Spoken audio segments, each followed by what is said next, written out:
What the fuck? What?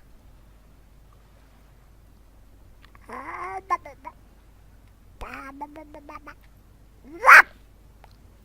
Yes. What? Oh my god, that's so annoying. What the fuck? There's no feeling more intense Shut the than fuck starting up! over. If you deleted your homework the day before it was due, as I have, or if you left your wallet at home and you have to go back after spending an hour in the commute. If you won some money at the casino and then put all your winnings on red but it came up black. What the fuck is Got this? your best shirt dry cleaned before a wedding and then immediately dropped food on it. If you won an argument with a friend and then later discovered that they just returned to their original view. Starting over is harder than starting up.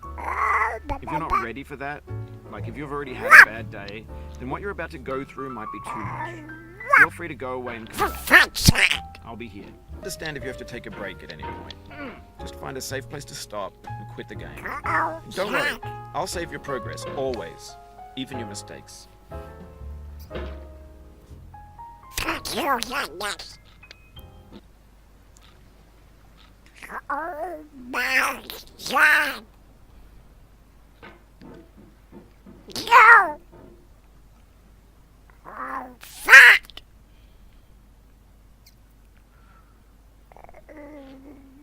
Up! Yes!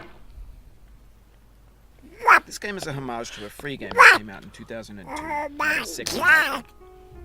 The author of that game was Jazuo, a mysterious Czech designer who was known at the time as the father of B games. And B games are rough assemblages of found objects. Designers slap them together very quickly and freely, and they're often too rough and unfriendly to gain much of a following. They're built more for the joy of building them than as polished products. What the fuck? In a certain way, Sexy Hiking is the Oh my perfect god, embodiment you of B must games. not my god, It's built almost entirely out of found and recycled parts, and it's one of the most unusual and unfriendly games of its time. In it, your task is simply to drag yourself up a mountain with a hammer. And that act of climbing, in the digital world or in real life, has certain essential properties that give the game its flavor. No amount of forward progress is guaranteed. Some cliffs are too sheer or too slippery. And the player is constantly, unremittingly fuck in was that? danger of falling and losing everything. Anyway, when you start Sexy Hiking, you're standing next to this dead tree that blocks the way to the entire rest of the game. It might take you an hour to get over that tree, and a lot of people never got past it. You prod and you poke at it, exploring the limits of your reach and your strength, trying to find a way up and over. And there's a sense of truth in that lack of compromise. Most obstacles in video game worlds are fake. You can be completely confident in your ability to get through them once you have the correct method or the correct equipment or just by spending enough time. In that sense, every pixelated obstacle in Sexy Hiking is real. The obstacles in Sexy Hiking are unyielding, and that makes the game uniquely frustrating. But I'm not sure Jazuo intended to make a frustrating game. The frustration is just essential to the act of climbing, and it's authentic to the process of building a game about climbing. A funny thing happened to me as I was building this mountain. Shut the fuck I'd have up! an idea for a new obstacle, and I'd build it, test it, and it would usually turn out to be unreasonably hard. But I couldn't bring myself to make it easier. It already felt like my inability to get past a new obstacle was my fault. as a What the player, fuck? rather What than- the fuck? Yes, human now! Imaginary mountains build themselves from our efforts to climb them. And What it's our the repeated fuck? attempt- and in the process of playing with them, they begin to harden and set until they're immutable No, like rock. fuck that! And at that Yeah! point, you can't change the world. Not without breaking it into pieces and starting fresh with new ideas.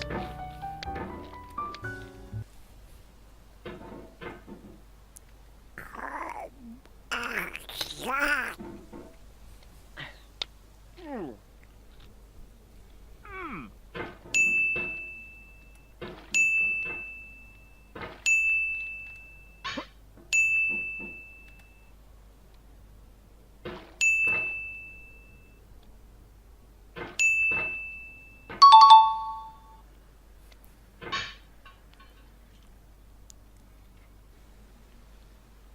Oh, God.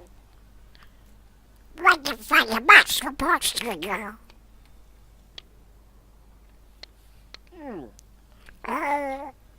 What the fuck? What? No, you fucking don't.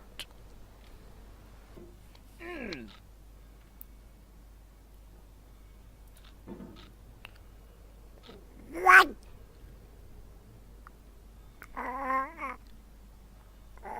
My fucking God.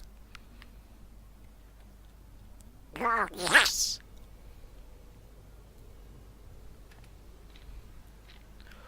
Oh, what the fuck?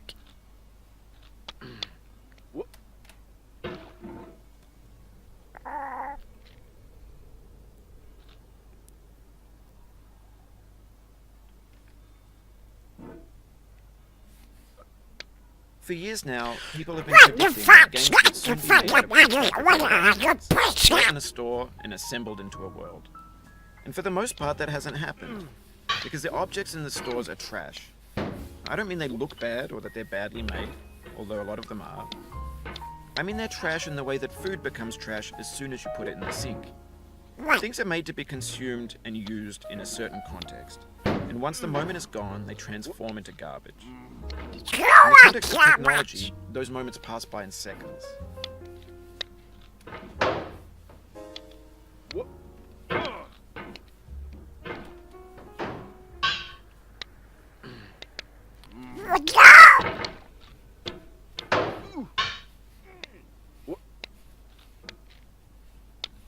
Over time, we've poured more and more refuge into this vast digital landfill that we call the internet. It now vastly outnumbers and outweighs the things that are fresh and untainted and unused. When everything around us is cultural trash, trash becomes the new medium.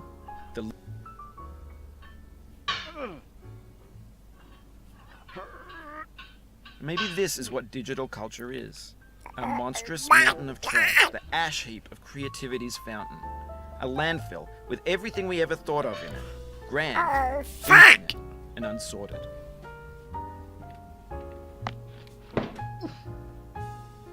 Fanfic novels, scan magazines, green screen Shia LaBeouf, banned snuff scenes on LiveLeak. Facebook's got lifelike bots with unbranded adverts and candid shots of Kanye and Taylor Swift mashups, car crash epic failed trips, Russian dashcam vids, discussions of McRibs, discarded, forgotten, unrecycled, muddled, rotten, untold. Oh, fuck! Everything's fresh for about 6 seconds, until some newer thing beckons, and we hit refresh. And there's years of persevering, disappearing into the pile, style, out of sight.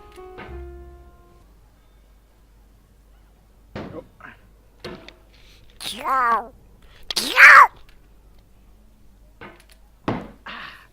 What the fuck?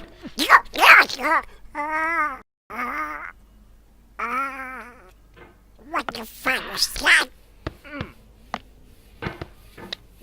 Go!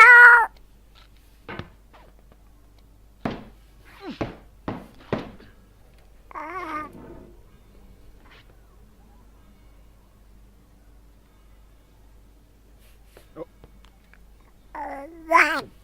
In this context, it's tempting to make friendly content that's gentle, that lets you churn through it but not earn it. Why make something bland that just gets piled up in the land, piled in with the bland? What the fuck? Stupid precious, what the fuck? What the fuck, you stupid damn, shut the fuck up! Deep frustration, a real punch in the gut.